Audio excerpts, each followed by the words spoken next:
بسم اللہ الرحمن الرحیم۔ حمد اللہ تعالی، حمد یہ مصدر ہے حمدہ یحمد حمدن، باب سمعہ سے، اس کا معنی ہوتا ہے تعریف کرنا۔ حمد اللہ، یہ حمد مصدر اپنے مفعول بہ کی جانب مضاف ہے۔ اللہ کی تعریف کرنا، اللہ تعالی کی تعریف، ٹھیک۔ اب معنی ہوگا، آگے شعر کچھ اشعار ذکر کیے ہیں اللہ کی حمد میں صاحب کتاب نے۔ فرمایا لک الحمد حمدا نستلذ به ذکرا وإن كنت لا أحصي ثناء ولا شكرا لك الحمد حمدا طيبا يملأ السماء وأقطارها والأرض والبر والبحر۔ لکا، تیرے لیے، لا لیے کا تیرے، لکا تیرے لیے، الحمد حمد ہے، تو لکا جو ہے یہ خبر مقدم ہے، اور الحمد یہ مبتدا مؤخر ہے اور مصدر ہے، اور حمدن یہ الحمد کا مفعول مطلق ہے۔ حمدن نستلذ به، به میں جو ہا ضمیر ہے وہ حمدن کی طرف لوٹ رہی ہے۔ استلذ یستلذ استلذاذ، باب استفعال سے اس کا معنی ہوتا ہے مزے لینا، لذت حاصل کرنا۔ ذکرن، ذکرن کا معنی یاد، یہ مفعول بھی ہے، نستلذ بھی ذکرن، نستلذ فعل کا ہے نا، اور معنی ہوگا لک الحمد حمدا نستلذ به ذکرا، تیرے لیے حمد ہے، ایسی حمد جس کے ذریعے سے یاد کرنے میں ہمیں مزہ آتا ہے، یاد کرنے میں ہمیں مزہ آتا ہے، تیرا ذکر کرنے میں ہمیں لطف آتا ہے، لذت ملتی ہے۔ وَإِن كُنْتُ لَا أُحْصِي ثَنَاءً وَلَا شُكْرًا، وَإِن كُنْتُ اگرچہ میں، لا احصی، احصا یحصی احصا، باب افعال سے صیغہ فعل مضارع، صیغہ متکلم۔ وَإِن كُنْتُ لَا أُحْصِي، اس کا معنی ہوتا ہے شمار کرنا، لا احصی میں شمار نہیں کر سکتا، ثناءً ثنا اور تعریف، ولا شکرا اور نہ ہی شکر، معنی ہوگا ان كنت لا احصی ثناء ولا شکرا، اگرچہ میں تیری حمد و ستائش اور تیرا شکر احاطے میں نہیں لا سکتا۔ لک الحمد حمدا نستلذ به ذکرا، اے اللہ تیرے لیے حمد ہے، تعریف ہے، ایسی حمد جس کے ذریعے سے ہمیں یاد کرنے میں، ذکر کرنے میں مزہ آتا ہے۔ وَإِن كُنْتُ لَا أُحْصِي ثَنَاءً وَلَا شُكْرًا، اگرچہ میں ثنا اور تعریف اور شکر شمار نہیں کر سکتا، احاطے میں اس کو نہیں لا سکتا۔ لَكَ الْحَمْدُ حَمْدًا طَيِّبًا يَمْلَأُ السَّمَاءَ وَأَقْطَارَهَا وَالْأَرْضَ وَالْبَرَّ وَالْبَحْرَ۔ لَكَ الْحَمْدُ، تیرے لیے حمد ہے، تعریف ہے، حمدن ایسی حمد، طیباً جو عمدہ ہو، یملأ السماء، ملأ یملأ ملأن، باب فتحہ سے اس کا معنی ہوتا ہے بھرنا۔ یملأ السماء فعل مضارع واحد غائب کا صیغہ، السماء کا معنی ہوتا ہے آسمان، یملأ السماء جو آسمان کو بھر دے۔ لک الحمد حمداً طیباً یملأ السماء، اے اللہ تیرے لیے حمد ہے، ایسی پاکیزہ حمد جو آسمانوں کو بھر دے۔ کہنے کا مقصد یہ بہت زیادہ تیرے لیے حمد ہے، یعنی آسمان کے برابر تیرے لیے حمد ہے۔ وَأَقْطَارَهَا، اس کا اقطارہا کا عطف ہے سما پر، یملأ السماء وَأَقْطَارَهَا، جو آسمانوں کو بھر دے اور آسمانوں کے اطراف اور جوانب کو بھر دے۔ اقطار یا قطرن کی جمع، اس کا معنی ہوتا ہے کنارہ۔ اقطار السما، آسمان کے کنارے، یعنی ہر چہار جانب۔ یملأ السماء وَأَقْطَارَهَا، اقطارہا کی ہا ضمیر کا مرجع سما، تیرے لیے ایسی پاکیزہ حمد ہے جو آسمانوں کو بھر دے، آسمانوں کے چاروں طرفوں کو بھر دے، والارض زمین کو بھر دے، والبر والبحر اور خشکی کو بھی بھر دے، والبحر اور تری کو بھی بھر دے۔ بر کا معنی خشکی، بحر کا معنی دریا اور تری، بر و بحر بولتے ہیں نا۔ بحر کا معنی سمندر بھی، جمع بحار، ٹھیک۔ ارض زمین۔ لک الحمد مقرونا بالشکر کا دائما، لک الحمد فی الاولی لک الحمد فی الاخری۔ لک الحمد، تیرے لیے حمد ہے، ستائش ہے۔ یہ حمد سے حال واقع ہے مقروناً، اس حال میں کہ وہ حمد مقرون ہو، ملی ہوئی ہو، بے شکر کا دائمہ، ہمیشہ تیرے شکر سے۔ یعنی حمد تو وہ ہوتی ہے بیٹا جو نعمت کے بدلے میں بھی ہوتی ہے، بغیر نعمت کے بھی ہوتی ہے، اور شکر وہ ہوتا ہے جو کہ نعمت کے بدلے میں ہوتا ہے۔ اللہ نے ہمیں کوئی نعمت دی، اس کے بدلے میں جو ہم اس کی تعریف کریں وہ اس کا شکر ہے، ٹھیک ہے۔ لک الحمد مقرونا بشکر کا دائمہ، تیرے لیے حمد ہے اس حال میں کہ وہ حمد مقرون ہے، ملی ہوئی ہے ہمیشہ تیرے شکر سے۔ لک الحمد فی الاولی لک الحمد فی الاخری، تیرے لیے تعریف ہے اولا میں، تیرے لیے تعریف ہے اخری میں۔ اولا سے مراد دنیا اور اخری سے مراد آخرت۔ تیرے لیے دنیا میں بھی تعریف ہے، تیرے لیے آخرت میں بھی تعریف ہے۔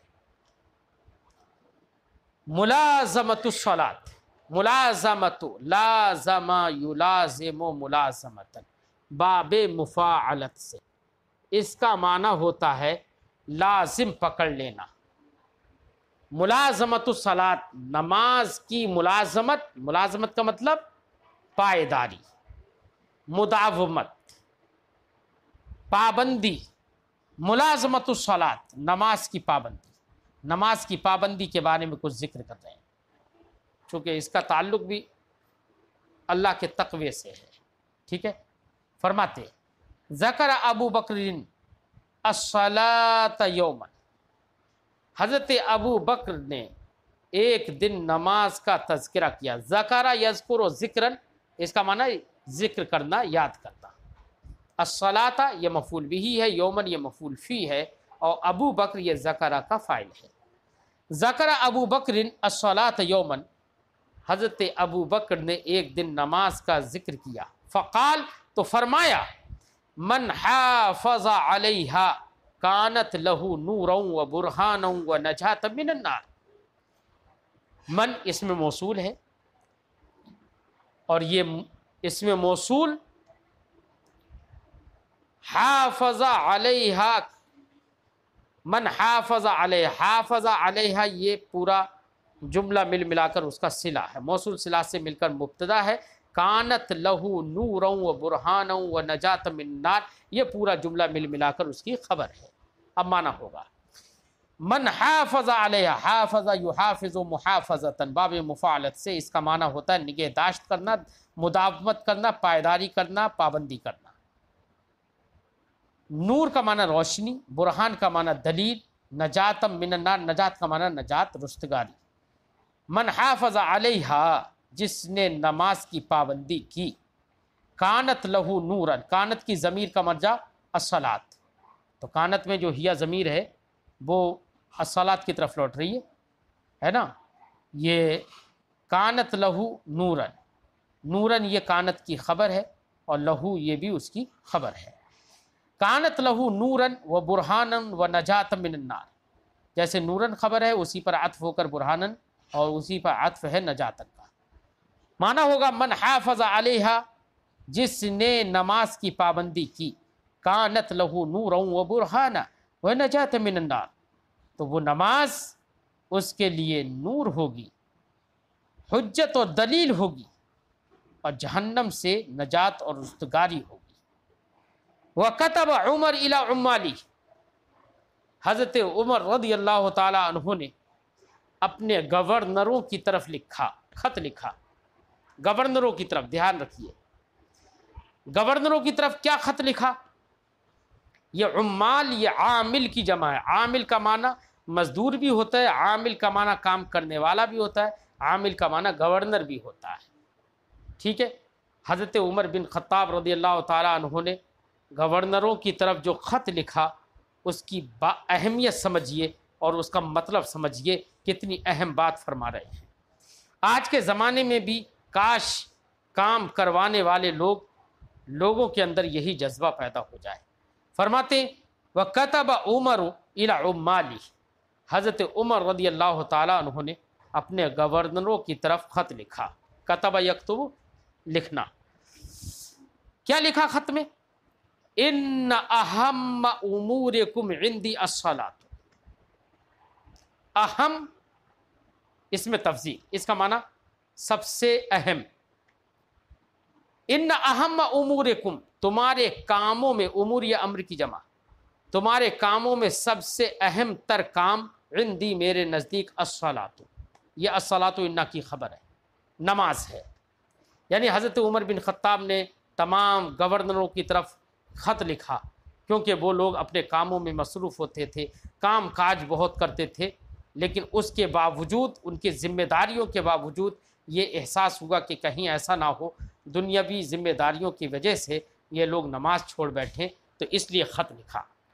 فرمایا ان اہم امورکم عندی الصلاۃ، تمہارے کاموں میں سب سے اہم تر میرے نزدیک نماز ہے۔ من حفظہا وحافظ علیہا، جس نے نماز کی نگہداشت کی، وحافظ علیہا، اور اس کی پابندی کی، حفظ دینہ، تو اس نے اپنی دین کی محافظت کی، اس نے اپنی دین کی محافظت کی۔ ومن ضیعہا فہو لما سواہ اضیع، فرمایا اور جس شخص نے ضیع، یضیع تضیع باب تفعیل سے، اس کا معنی ہوتا ہے ضائع کرنا، چھوڑ دینا۔ ومن ضیعہا، اور جس نے نماز کو چھوڑا اور ضائع کیا، فہو لما سواہ اضیع، تو وہ نماز کے ما سوا دوسرے کاموں کو زیادہ ضائع کرنے والا ہوگا۔ اضیع یہ اس میں تفضیل ہے، زیادہ ضائع کرنے والا۔ یعنی حضرت عمر بن خطاب رضی اللہ تعالیٰ عنہ نے یہ فرمایا کہ دیکھو سب سے اہم تر چیز جو ہے وہ نماز ہے، لہذا اگر کسی شخص نے نماز کی پابندی کی، اس نے اپنی دین کی محافظت کی، اور اگر کسی نے نماز کو چھوڑا، نماز کو ترک کیا، اس کو برباد کیا، تو جو اہم تر چیز ہے اس کو جب وہ چھوڑ سکتا ہے، تو پھر جو اہم تر چیزیں، دنیاوی چیزیں جو ہے وہ اتنی اہم نہیں ہے، جو اہم تر چیز ہے جب اس کو چھوڑ سکتا ہے، تو جو نماز کے علاوہ دوسری چیز ہیں، تو مجھے یقین ہے کہ وہ آدمی ان کو اور زیادہ چھوڑنے والا ہوگا، برباد کرنے والا ہوگا۔ تو جس کے نظروں میں نماز جو کہ اہم العبادات ہے اس کی اہمیت نہ ہو، تو دوسرے کاموں کی کیا اہمیت ہوگی، وہ اس کو اور خراب کرنے والا ہوگا۔ کاش یہ نظریہ آج کے حکمرانوں میں بھی پیدا ہو جائے تو لوگ نماز نہ چھوڑیں۔ آج کے حکمرانوں کا تو حال یہ ہے کہ ان کے ذہن میں یہ رہتا ہے کہ آدمی کام کرے چاہے نماز چھوڑتا رہے، لیکن ان کے یہ سمجھ میں نہیں آتا کہ اگر سب سے اہم چیز نماز ہے تو جب اس کو چھوڑ سکتا ہے تو میری نظر جیسی ہی بہکے گی تو یہ دوسرے کاموں کو بھی چھوڑ دے گا۔ ذکر الآخرہ، آخرت کا ذکر، آخرت کی یاد، ذکر کا معنی یاد۔ انہ تعالی خلق الانسان من نوعین، من شخص و روح، اللہ رب العزت نے انسان کو پیدا فرمایا۔ خلق الانسان، خلق یخلق، پیدا کرنا، خلق الانسان، خلق واحد مذکر غائب کا فعل ماضی کا صیغہ، خلق الانسان، انسان کو پیدا فرمایا۔ خلقہ کے اندر ہوا ضمیر ہے جو اللہ کی طرف، اس میں جلالت اللہ کی طرف لوٹ رہی ہے۔ انہ تعالی خلق الانسان، اللہ نے انسان کو پیدا فرمایا کن چیزوں سے؟ من نوعین، دو قسموں سے، من شخص و روح، جسم سے اور روح سے۔ یعنی انسان کو پیدا فرمایا تو اس کا ایک جسم ہوتا ہے اور ایک روح ہوتی ہے، ٹھیک ہے نا؟ جسم اور روح دونوں کے مجموعے سے انسان کو بنایا، ٹھیک۔ وجعل الجسد منزلا للروح، اور جسم کو روح کی قرار گاہ بنایا، منزل ٹھہرنے کی جگہ، جسم کو روح کی ٹھہرنے کی جگہ بنایا، ہے نا؟ ہماری روح ہمارے جسموں میں ہی تو ٹھہری ہوئی ہے۔ کیوں یہ جسموں کو روح کی قرار گاہ کیوں بنایا؟ لتأخذ زیادہ آخرتها من هذا العالم، تاکہ جسم کے ذریعے سے یہ روح آخرت کا توشہ اس عالم سے لے لے۔ کیونکہ جسم کے ذریعے سے انسان اچھے کام کرے گا۔ لتاخذہ، تاخذہ کی ضمیر کا مرجع روح، تاکہ وہ روح زیادہ آخرتہا، اپنے آخرت کا توشہ لے لے، من ھذا العالم، اس دنیا سے۔ وجعل لکل روح مدۃ مقدرۃ، جعل کا مفعول ہے مدۃ مقدرہ، اور اللہ تعالیٰ نے ہر روح کے لیے ایک متعین مدت رکھی ہے۔ تکون فی الجسد، جسد کا معنی جسم، جمع اجساد، جو روح جسم کے اندر رہتی ہے۔ وآخر تلک المدہ، اور اس جو مدت مقرر کی ہے اس مدت کا آخر ہوا اجل، ہوا اجل و تلک الروح، وہ اس روح کی مرنے کا وقت ہے۔ اجل کہتے ہیں مرنے کے وقت کو، وہ ہوا اجل و تلک الروح، وہ اس روح کے مرنے کا وقت ہے۔ من غیر زیادت ولا نقصان، بغیر کسی کمی بیشی کے، یعنی جب روح کا آخری مدت آتی ہے اور تو اسی مدت کا نام، اسی مدت میں روح کے ختم ہونے کا نام موت ہے۔ تو اجل کا مطلب مدت مقررہ، ہوا اجل و تلک الروح، وہ اس روح کی اجل ہے، مدت مقررہ ہے موت کے لیے، من غیر زیادت ولا نقصان، بغیر کسی کمی بیشی کے، زیادتی اور نقصان کمی، بغیر کسی کمی بیشی کے۔ یعنی موت کی مدت جب پوری ہو جاتی ہے، انسان کی زندگی کی جب مدتیں زندگی پوری جب ہو جاتی ہے تو پھر اجل آ جاتی ہے، یعنی موت آ جاتی ہے۔ قرآن نے فرمایا، تو پھر وہ ایک لمحہ نہ آگے بڑھتی نہ پیچھے، قرآن نے فرمایا اذا جاء اجلهم لا يستأخرون ساعة ولا يستقدمون، کہ جب ان کے موت کا وقت آتا ہے تو نہ ایک لمحہ آگے بڑھتے ہیں نہ ہی ایک لمحہ پیچھے ہٹتے ہیں۔ فَإِذَا جَاءَ الْأَجَلُ، تو جب موت کا مقرر وقت آ جائے، فُرِّقَ بَيْنَ الْرُوحِ وَالْجَسَدِ، تو روح اور جسم کے درمیان تفریق کر دی جاتی ہے، یا فرقہ پڑھو تو اللہ رب العزت روح اور جسم کے درمیان فرق کر دیتا ہے، تفریق کر دیتا ہے، دونوں کو جدا جدا کر دیتا ہے۔ قال علی بن ابی طالب رضی اللہ عنہ، حضرت علی بن طالب رضی اللہ تعالی عنہ نے ارشاد فرمایا، کیا؟ لا دار للمرء بعد الموت يسكنها الا التي هو قبل الموت بانيها۔ لا دارا، لا نفی جنس، دارا اس کا اسم ہے، دار کا معنی گھر جمع دور، للمرء، المرء کا معنی انسان، للمرء انسان کے لیے، بعد الموت موت کے بعد، یسکنها سکنا، یسکنو کا معنی رہنا، اسی سے فعل مضارع یسکنها، ہا ضمیر کا مرجع دار، معنی ہوگا لا دار للمرء بعد الموت، موت کے بعد انسان کے لیے کوئی گھر نہیں ہے، یسکنها، جس گھر میں وہ رہے، کوئی ایسا گھر نہیں ہے جس میں وہ رہے، الا التی، سوائے اس گھر کے، ہوا قبل الموت بانیہا، بنا یبنی بناءً، اس کا معنی تعمیر کرنا، بانی اس میں فاعل ہے نا، بنانے والا، قبل الموت موت سے پہلے، الا التی، سوائے اس گھر کے، ہوا قبل الموت بانیہا، اس آدمی نے موت سے پہلے جس گھر کو بنایا۔ یعنی حضرت علی رضی اللہ تعالی عنہ کے فرمان کا مقصد یہ ہے کہ انسان کے مرنے کے بعد قرار گاہ کوئی نہیں ہے سوائے وہ قرار گاہ جو اس نے مرنے سے پہلے بنا لی ہے، یعنی بنانے سے مراد یہ ہے وہ اعمال صالحہ اس کی راحت اور سکون کا سبب بنیں گے، اور وہی اچھے گھر اور جنت میں پہنچانے کا ذریعہ بنیں گے جو اس نے مرنے سے پہلے کیے ہیں۔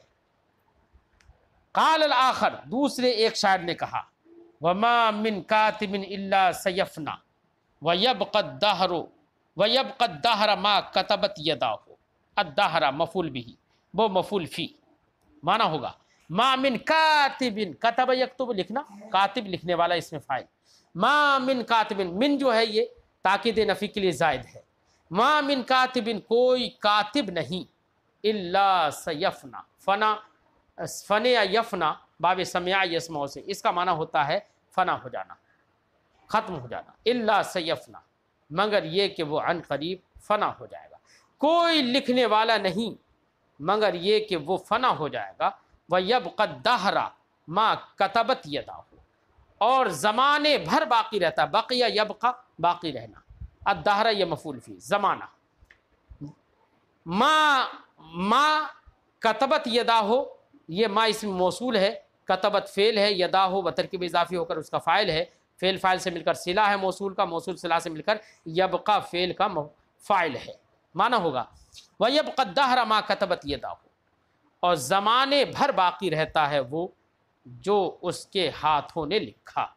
ہاتھوں نے لکھا اس سے مراد یہ ہے بعض لوگوں نے یہاں کتبت کے بجائے کسبت بھی پڑھ دیا. ما کسبت یدا جو اس کے ہاتھوں نے کمایا. مراد اس سے یہ ہے جو اس کے ہاتھوں نے اچھا لکھا، اچھا کمایا، اچھے کام کیے. تو اچھے کام کرنا گویا کہ آخرت کے لیے جنت کو لکھنا ہے. اس لیے ما کتبت یداہ کہا. یدن ہاتھ، اسی کی تسنیہ یدان، اور اضافت کی وجہ سے نون تسنیہ گر جاتا ہے تو یدان ہو تھا، لیکن اضافت ہوئی ضمیر کی جانب تو اس لیے نون گر گیا، یدا ہو رہ گیا. ما من کاتب الا سیفنا، کوئی لکھنے والا نہیں مگر یہ کہ وہ فنا ہو جائے گا ان قریب. وَيَبْقَى الدَّهْرَ مَا كَتَبَتْ يَدَاهُ، اور زمانے بھر وہ باقی رہے گا جو اس کے ہاتھوں نے لکھا. فَلَا تَكْتُبْ بِكَفِّكَ غَيْرَ شَيْءٍ يَسُرُّكَ فِي الْقِيَامَةِ إِن تَرَاهُ. فَلَا تَكْتُبْ، تو تو مت لکھ، یہ فعل نہیں ہے. لا تکتب، تو مت لکھ. بِكَفِّكَ، اپنی ہتھیلی سے، اپنے ہاتھ سے. کفن ہتھیلی. غیر شیئن، یہ غیر شیئن یہ مضاف مضاف الیہ ہو کر کے لا تکتب کا مفعول بھی ہے. غیر شیئن یہ پہلے شیئن موصوف ہے، پھر یسر کا جو آگے جملہ آ رہا ہے یہ اس کی صفت ہے. معنی ہوگا فلا تکتب بکفک غیر شیئن، تو اپنے ہاتھ سے مت لکھ، اپنے ہتھیلی سے مت لکھ اس چیز کے علاوہ کچھ، سوائے اس چیز کے کچھ مت لکھ. کون سی چیز کے سوا؟ یسرک فی القیامت ان تراہ، اگر تو اسے دیکھے قیامت میں تو وہ تجھے خوش کر دے. سر یسر سرورن، خوش کر دینا.